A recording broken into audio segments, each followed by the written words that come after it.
우리 집사님 오늘도 귀한 찬양 해주셔서 정말 감사드립니다. 제가 매주 설교하기에 앞서서 감사 고백을 하고 있는데요. 어제도 참 감사한 일이 있었습니다. 저희 아버지 그 약이 떨어졌어요. 그래가지고 걱정이 돼가지고 우리 유춘재 집사님한테 전화하니까 우리 유춘재 집사님이 어떻게 해서 구해가지고 오셨습니다. 저녁 늦게. 그래서 약을 구했는데요. 정말 미안하기도 하고 감사하기도 하고 그러더라고요. 정말 하나님께서 정말 저희 교회에 정말 이 간호사 집사님이 있어가지고 제가 큰 도움을 받았습니다. 뭐 옛날부터 뭐 잘 느끼던 바인데요. 우리 성도님들도 잘 아실 텐데 병원에 누구 하나 알고 있으면 굉장히 도움됩니다. 여러분들 우리 교회 전북대 병원에 우리 유춘재 집사님이 간호사 중에서는 굉장히 높은 분이에요. 그러니까 여러분들 기억하시고 혹시 뭐 필요한 일이 있을 때 그런 일이 없어야 되겠지만 연락 주시면은 아마 집사님이 잘 도와줄 겁니다. 아무튼 감사했습니다. 중학교 학생 시절, 중고등부 그 학생 시절에 친구 집에 놀러 가면 이 친구 책상 앞에 인내는 쓰다, 그러나 그 열매는 달다, 이런 그 문구가 써붙여 있는 그런 경우를 많이 보았습니다. 또 이런 시가 많이 적혀 있었죠. 삶이 그대를 속일지라도, 자 아시죠? 삶이 그대를 속일지라도 슬퍼하거나 노여하지 말라. 슬픔의 날들을 참고 견디면 머잖아 기쁨의 날이 오나니. 뭐 이런 우리 푸시킨의 유명한 시를 써놓은 그런 친구도 있었습니다. 사실은 저도 이 시를 책상 앞에 써놓은 적이 있습니다. 성공한 사람과 그렇지 못한 사람의 차이가 여러 가지가 있겠지만 아주 선명하게 드러나는 한 가지는 인내와의 싸움이라고 생각을 합니다. 사람마다 다 어려운 고비들이 있습니다. 어려운 고비가 없이 한평생을 평온하게 사는 사람은 아마 아무도 없을 것입니다. 어려운 고비를 만났을 때 쉽게 포기하고 주저앉은 사람은 실패할 가능성이 많은 사람이고요. 포기하지 않고 끝까지 인내하는 사람은 성공할 수 있는 사람입니다. 그래서 우리 선조들은 젊을 때 고생을 일부러 사서라도 해야 한다, 이런 말을 했던 것 같습니다. 우리 신앙생활에도 인내가 필요한데 신앙생활에도 우리가 많은 고비가 있기 때문입니다. 오늘 본문의 말씀이 바로 신앙의 인내에 대한 말씀입니다. 우리 성도님들이 예수님께서 재림하시는 날이 되면 엄청난 것을, 놀라운 은혜의 선물을 받게 될 것인데, 문제는 그 날을 기다리며 참고 견뎌야 한다 하는 것입니다. 어떤 어려움이 와도 참고 십자가의 그 자리까지 가기만 하면 되는데 그 자리까지 가는 것이 결코 쉽지 않다는 것이죠. 방해하는 사탄의 세력도 있고 내 자신의 마음도, 우리의 마음이 그렇게 강하지 못할 때도 있고, 이 세상은 너무나 참으로 타락할 대로 타락하여 우리를 유혹하는 것도 많기 때문입니다. 우리는 모두 하나님의 자녀로 너무나 귀한 것을 많이 받은 자녀들이고 또 많이 받을 수 있습니다. 구원, 은혜, 복음, 이러한 너무나 귀한 것들을 많이 받은 사람들입니다. 우리에게 믿음만 있다면 이러한 엄청난 것을 더 많이 받을 수 있는데 그 믿음을 끝까지 지키면서 인내하면서 사는 것이 중요한 것입니다. 첫 번째로 예수 그리스도께서 나타나실 때 우리가 온전히 은혜를 받기 위해서는 먼저 오늘 본문 말씀 마지막 절이죠. 13절에 마음의 허리를 동이고 근신하여야 한다, 이거를 강조하고 있습니다. 오늘 사실은 우리가 3절부터 읽었지만 물론 성경의 한 절 한 절 중요하지 않은 것이 없지만 마지막 13절, 이게 굉장히 중요한 말씀입니다. 오늘 말씀을 통하여 마음의 허리를 동이는 것이 무엇이며 근신하는 것이 무엇인지를 잘 이해하시고 실천하시는 우리 성도님들 되시기를 바랍니다. 오늘 본문 말씀에 그러므로 13절에 그러므로 너희 마음의 허리를 동이고 이렇게 말씀하고 있어요. 우리 성경 말씀을 우리가 가만히 보면 우리 성경을 매일 통독하시는 분도 있고 또 올해는 또 힘들지만 그래도 매일 성경을 쓰시는 우리 권사님들도 있는데 성경에 가만히 읽어본 패턴이라는 게 있습니다. 그래서 어떤 일을 해야 할 때 우리가 어떤 일을 해야 하는 그런 명령의 말씀일 때 그 앞에 그러므로 라는 말을 사용한 후에 명령을 하시는 경우가 많습니다. 성경은 우리가 무엇을 해야 할 이유를 충분히 설명하고 난 후에 그러므로 이렇게 하라 이렇게 명령하는 이런 패턴이 있어요. 오늘 본문의 말씀도 그러므로 이렇게 시작하고 있습니다. 우리가 받을 그 은혜의 선물이 무엇인지 설명을 쭉 했어요. 3절부터 12절까지 설명을 쭉 하고 그리고 나서 13절에 그러므로 이 은혜를 온전히 바랄지어다 이렇게 말씀하고 있습니다. 우리가 받게 될 은혜의 선물이 무엇인지가 설명이 되어 있어요. 앞에 3절에 보시면은 산소망이라는 선물에 대해서 쓰여 있고요. 4절에는 썩지 않고 더럽지 않고 쇠하지 않는 유업의 선물, 7절에 칭찬과 영광과 존귀, 9절에 영혼의 구원, 10절에 너희에게 임할 은혜, 이런 다양한 은혜의 선물을 설명을 쭉 하고 있어요. 이 엄청난 은혜의 선물이 우리에게 주어지기 때문에 그러므로 마음의 허리를 동이고 근신하여 은혜를 온전히 바라라고 강조하시는 말씀입니다. 그냥 맹목적적으로 뭘 하라고 하신 말씀이 아닙니다. 너희가 손해보고 너희가 희생하고 이런 거를 강요하는 말씀이 아닙니다. 아주 작은 것 하나 주면서 생색내시는 말씀이 절대 아닙니다. 너희가 조금만 인내하고 조금만 참고 고생을 하면 이러한 엄청난 것을 우리가 얻게 될 것이다 이렇게 말씀하고 있습니다. 허리를 동인다 이 말을 쉽게 설명하면 마음을 단단히 먹는다 이런 뜻입니다. 대강 적당히 살면 안 된다는 것을 말하는 것이며 아주 마음을 독하게 먹고 신앙을 지키려고 해야 한다 이런 말씀입니다. 허리를 동인다, 허리에 관련된 말씀이 우리 성경에 여러 번 나옵니다. 먼저 이스라엘 백성들이 애굽을 탈출해서 나올 때 하나님은 애굽에서 마지막 식사, 이스라엘 백성들이 애굽 땅에서 마지막 식사를 이렇게 해라 이런 말씀까지 다 해주셨거든요. 근데 그렇게 하시면서 식사 방법까지 다 알려주셨어요. 그 방법, 자 여기에 또 허리가 나옵니다. 우리 화면을 보시면 우리 출애굽기 12장 11절 말씀인데요. 우리 함께 있습니다. 너희는 그것을 이렇게 먹을지니 허리에 띠를 띠고 발에 신을 신고 손에 지팡이를 잡고 급히 먹으라. 이것이 여호와의 유월절이니라. 여기도 보니까 허리에 뭘 해요? 띠를 띠고 허리를 단단히 묶고. 예수님이 또 이런 말씀도 하셨어요. 예수님이 재림을 기다리는 사람들에게 어떤 자세가 되어야 되느냐. 누가복음 12장 35절에 허리에 띠를 띠고 등불을 켜고 서 있으라 이렇게 말씀하셨고요. 사도 바울도 우리 성도들이 사탄과의 대결에서 싸우는 자세에 대해서 말하면서 그런즉 서서 진리로 너희의 허리띠를 띠라 이렇게 허리띠를 강조하는 말씀이 우리 성경에 곳곳에 나옵니다.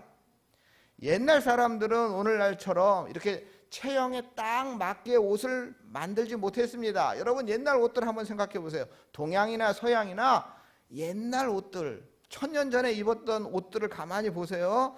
대충 누구나 맞을 수 있는 옷이에요. 헐렁헐렁한 옷을 입었습니다. 우리나라 한복 두루마리 어떻습니까? 뚱뚱한 사람이나 홀쭉한 사람이나 대충 걸치면 한복 두루마리는 다 맞지 않습니까? 그렇죠? 이렇게 헐렁헐렁한 옷을 입었어요. 그런데 이런 헐렁헐렁한 옷은 일을 하거나 빨리 달리거나 뭐 힘을 쓸 때는 불편하죠. 그래서 일을 하기에 앞서서 옛날 사람들은 어떻게 할 수밖에 없어요? 이 허리를 동일 수밖에 없었어요. 허리를 바싹 조여 묶고 할 수밖에 없었습니다. 오늘 말씀은 마음의 허리를 동이라 이렇게 말하고 있어요. 그러니까 큰 일을 앞두고 허리띠를 바싹 조여 묶듯이 우리의 마음을 단단하게 다짐해야 한다 하는 것입니다. 그냥 보통으로 대충하고 살아서는 안 된다 하는 것입니다. 술에 술 탄 듯 물에 물 탄 듯 그렇게 살아서는 안 된다는 것입니다. 다짐을 하고 또 다짐을 하고 흐트러짐 없이 악착 같은 마음을 가지고 우리가 신앙생활을 해야 한다는 것입니다. 마음은 우리의 중심입니다. 마음이 가는 곳에 모든 것이 다 따라갑니다. 또 마음은 우리의 몸과 영혼의 고리 역할을 하고 인간과 하나님을 연결하는 그런 역할을 마음이 합니다. 마음의 빛깔에 따라 인생이 달라지고 마음의 상태에 따라서 인생의 의미가 달라집니다. 마음이 밝으면 밝은 인생이 되고 마음이 어두우면 어두운 인생이 됩니다. 이렇게 마음은 우리의 인간의 핵이고 생명의 근원이 됩니다. 잠언 4장 23절에 내 마음을 지키라 생명의 근원이 이에서 남이라 말씀했습니다. 이렇게 마음이 중요한데, 이렇게 마음이 중요하다는 것을 우리가 잘 알고 있는데, 마음 하나만 잘 먹으면 모든 것이 잘 되는데, 그런데 이 마음 하나를 바르게 잡는 것이 쉽지 않죠. 이것이 문제입니다. 우리 인간에게 있어서. 이거는 저만의 문제가 아니라 우리만의 문제고 모든 인간들이 가진 문제예요. 마음 하나만 잡으면 되는데 그 마음을 잡는 것이 쉽지 않아요. 마음을 다 잡는 것, 이것이 어렵습니다. 잘 안 되시죠? 억울한 일을 당하면 그까짓 거 나보다 더 억울한 사람도 있는데 별거 아니야, 이렇게 마음을 고쳐먹고 훌훌 털어버리면 되는데 그게 잘 안 됩니다. 내 마음인데 내 마음대로 잘 안 되는 것이 우리 마음입니다. 오늘부터 열심히 해야지, 오늘부터 똑바로 살아야지 각오를 다짐하고 다짐해도 작심삼일이 되고 금방 해이해지고 금방 게을러지는 것이 우리의 마음입니다. 이렇게 마음 하나 다잡는 것이 힘이 들기 때문에 우리 성경은 우리 마음의 허리를 동일하고 계속해서 반복해서 강조해서 말씀하고 있습니다. 그러면 우리의 마음을 어디에 붙잡아야 하겠습니까? 예수님의 십자가에다가 우리의 마음을 묶어야 합니다. 십자가의 보혈의 공로에 우리의 마음을 묶고 십자가를 통해 우리에게 주어질 그 은혜의 보좌 앞에 우리의 마음을 묶어야 하는 것입니다. 세상 권력에 세상 부귀에 내 마음을 묶는 것이 아니라 우리의 마음을 천국으로 향하도록 예수님께 내 마음을 묶어야 하는 것입니다. 두 번째로 오늘 본문 말씀에서 중요한 것은 은혜를 온전히 바라기 위하여 근신하라고 말씀하고 있습니다. 그래서 근신한다라는 말은 자기 절제를 의미합니다. 이 근신하라라는 말은, 근신이라는 말은 술 취함에서 시작된 말이라 그럽니다. 여러분, 술 취한 사람은 절제력을 상실하고 맙니다. 자기 자신이 술 먹고 하는 행동에 대해서는 책임지기가 어렵습니다. 우리 마음이라는 것을 한번 가만히 생각해 보십시오. 우리의 마음은 약하기도 하지만 또 우리의 마음은 너무 악하기도 합니다. 악하다, 무슨 말인지 아시죠? 어느 순간 우리의 마음이 악으로 달려나갈 때가 있어요. 악을 향해 달려나가는 내 마음을 알고 나도 깜짝 놀랄 때가 있습니다. 뒤늦게 겨우 정신을 차리면서 내 마음에도 이렇게 악한 구석이 있었구나, 무서울 때가 있지 않습니까? 동경 대지진이 일어났을 때 일본 사람들이 조선 사람들을 무차별적으로 죽입니다. 일본 사람들이 나쁜 사람이기 때문이 아닙니다, 여러분. 악한 사람은 소수였어요. 그러나 그 악이 다수의 사람에게 너무 쉽게 확산되었어요. 그래서 엄청난 학살이 일어난 것입니다. 이런 일은 곳곳에서 일어나죠. 오늘 우리도 내가 악의 시작은 될 수 없지만 어떤 악이 나에게 확산이 되어서 나도 모르게 그 악에 가담하는 경우가 많이 있습니다. 이거는 쉬운 일이에요. 내가 악의 중심에 설 수는 없지만 내가 그 악에 가담하는 거는요, 쉬운 일이에요. 이 악한 마음이 언젠가 뚫고 나오거든요. 이 뚫고 나오지 못하도록 우리가 정신을 차리고 근신, 절제해야 되는 것이에요. 그런데 술이, 이 절제는 치명적이죠. 제가 이제 목사 안수를 받고 31살인가요? 제가 목사 안수를 받고 목사 안수를 받자마자 경상남도 진주라는 진주제일교회에서 제가 목회를 했는데요. 그 교회에 저보다 10살 정도 많으신 40대 초반의 노총각 집사님이 계셨어요. 그런데 이분이 알코올 중독이에요. 이분은 주일 예배에 제일 일찍 오시는데, 오시면 담임 목사님 방에 들어가서 인사하고, 그리고 제 방에, 부목사님 제 방에도 와요. 아주 정중하게 인사합니다. 그리고는 바카스 한 병을 주셔요. 예. 이분은 하여튼 제가 민망할 정도로 저한테 아주 깍듯하게 예의를 갖춰 대하시는데, 그게 가식이 아니고 진심이에요. 예. 그런데 문제는 술이에요. 예. 술을 먹으면 문제가 일어나죠. 여러 가지 문제가 일어나죠. 예. 그런데 이분이 특이한 게 있는데, 나쁜 일이 있을 때 술을 먹는 경우가 아니고 좋은 일이 있을 때 술을 먹잖아요. 예. 좋은 일이 있을 때 술을 먹으면 꼭 담임 목사님에게 전화를 해서 신방을 모시라 그래요. 그러면 담임 목사님은 저에게, 부목사님 저에게 네가 가라 그렇게 말씀하셔요.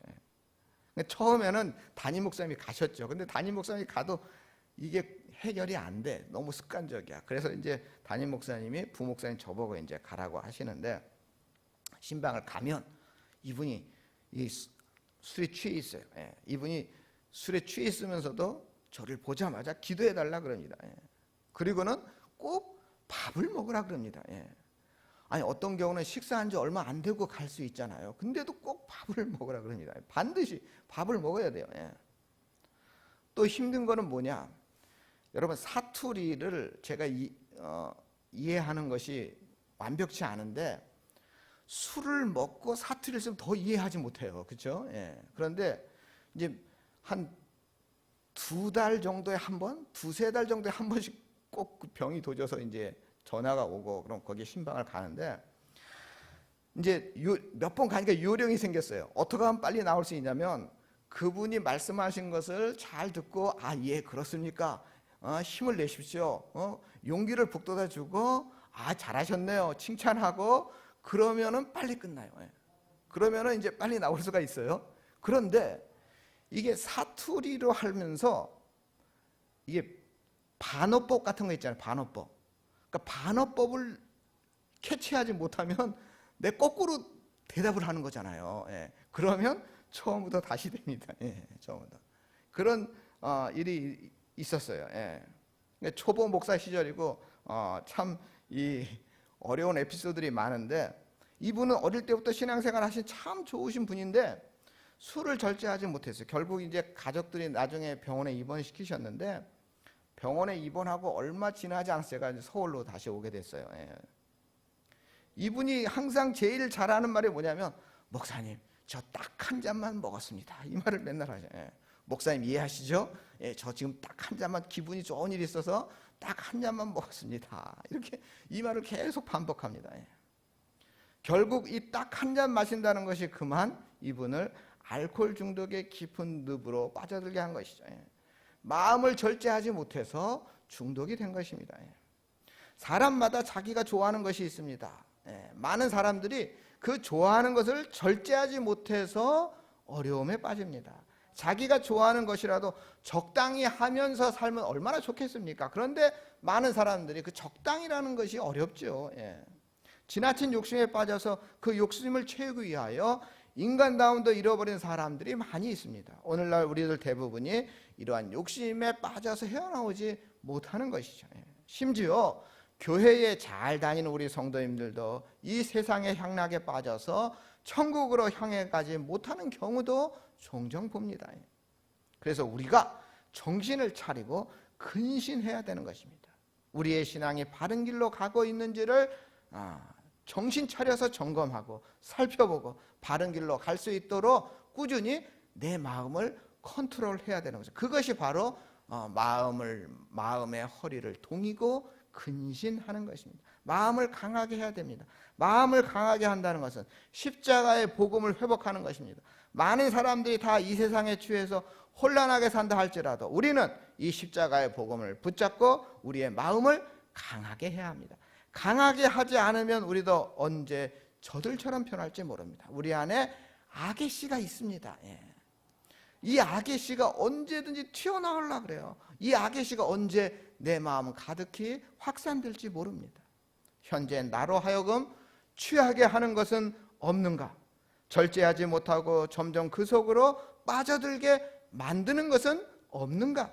거룩한 삶을 사는 데 있어서 방해되는 요소가 없는가? 이런 것을 항상 우리가 나 자신을 근신해야 하는 것입니다.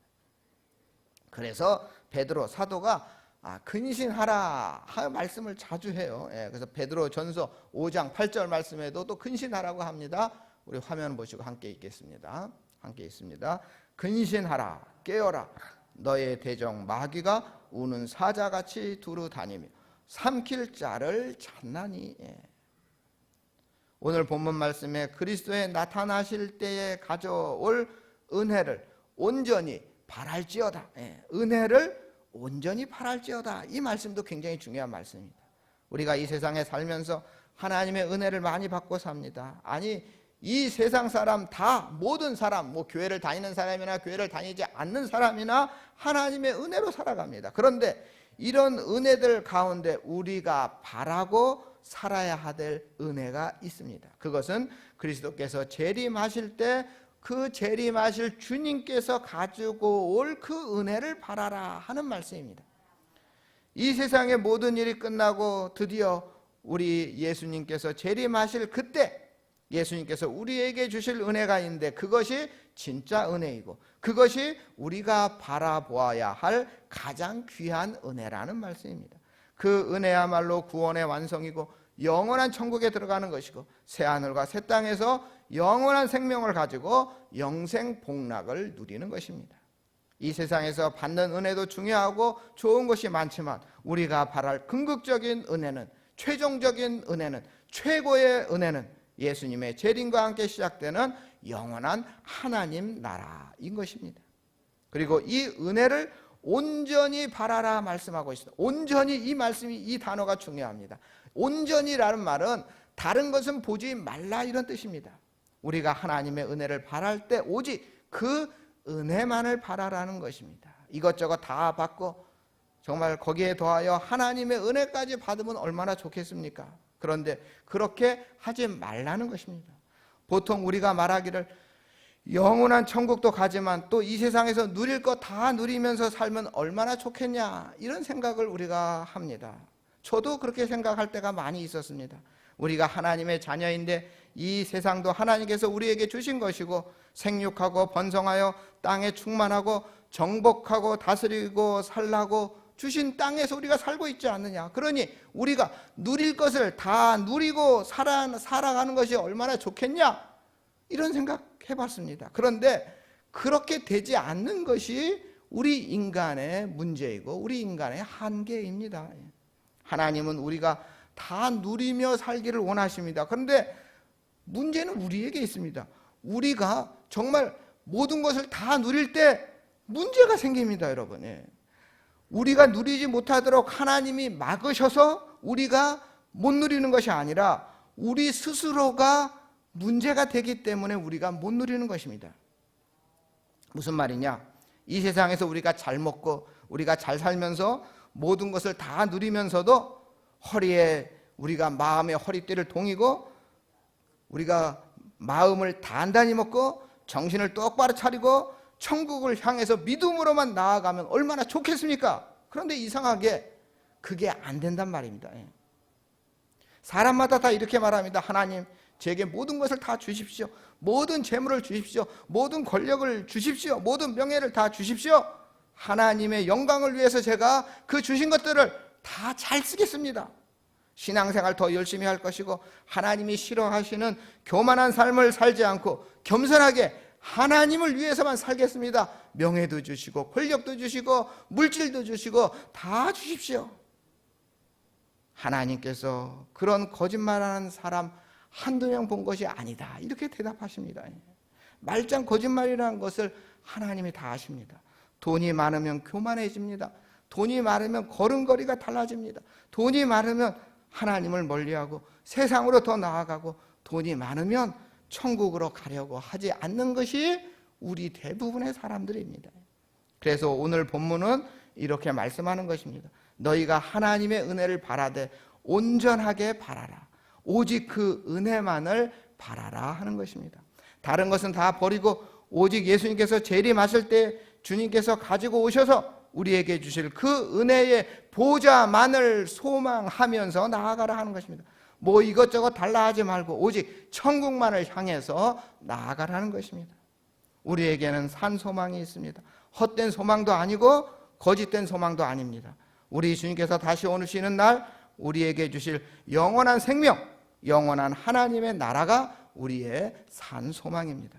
그 나라에 갈 때까지 허리를 동이고 근신하며 살아야 합니다. 마음을 단단히 먹고 정신을 차리고 오직 그 은혜만을 바라보며 나아가시는 우리 전원교회 성도님들 다 되시기를 주님의 이름으로 축원합니다. 사랑의 하나님, 우리에게 산 소망을 허락하여 주시옵소서. 천지 만물 모두 변하지만 변하지 않으시는 주님과 함께하게 하여 주시옵소서. 마음의 허리띠를 동이게 하시고 근신하여 주님의 사랑과 보호하심 속에서 영생 복락을 누리게 하여 주시옵소서. 우리를 구원하신 예수님 이름으로 기도드립니다. 아멘. 우리 찬송가 481장 우리 찬양 부도 있겠는데요. 우리 481장 가사를 생각하면서 우리 두 번 부르겠습니다. 네, 우리 두 번 한번 사실은 제가 이 찬송가 내용대로 설교하고 싶었어요. 네, 그러니까 가사인데 근데 제가 부족해서 이 찬송가의 이 가사의 깊은 뜻을 제가 한 2-30분의 설교로 온전히 담아내지 못했는데 하여튼 저의 부족함을 이 481장이 채워줄 거라고 저는 생각합니다. 그러니까 우리가 두 번 우리 찬송가의 가사를 잘 생각하면서 부르겠습니다.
예배하리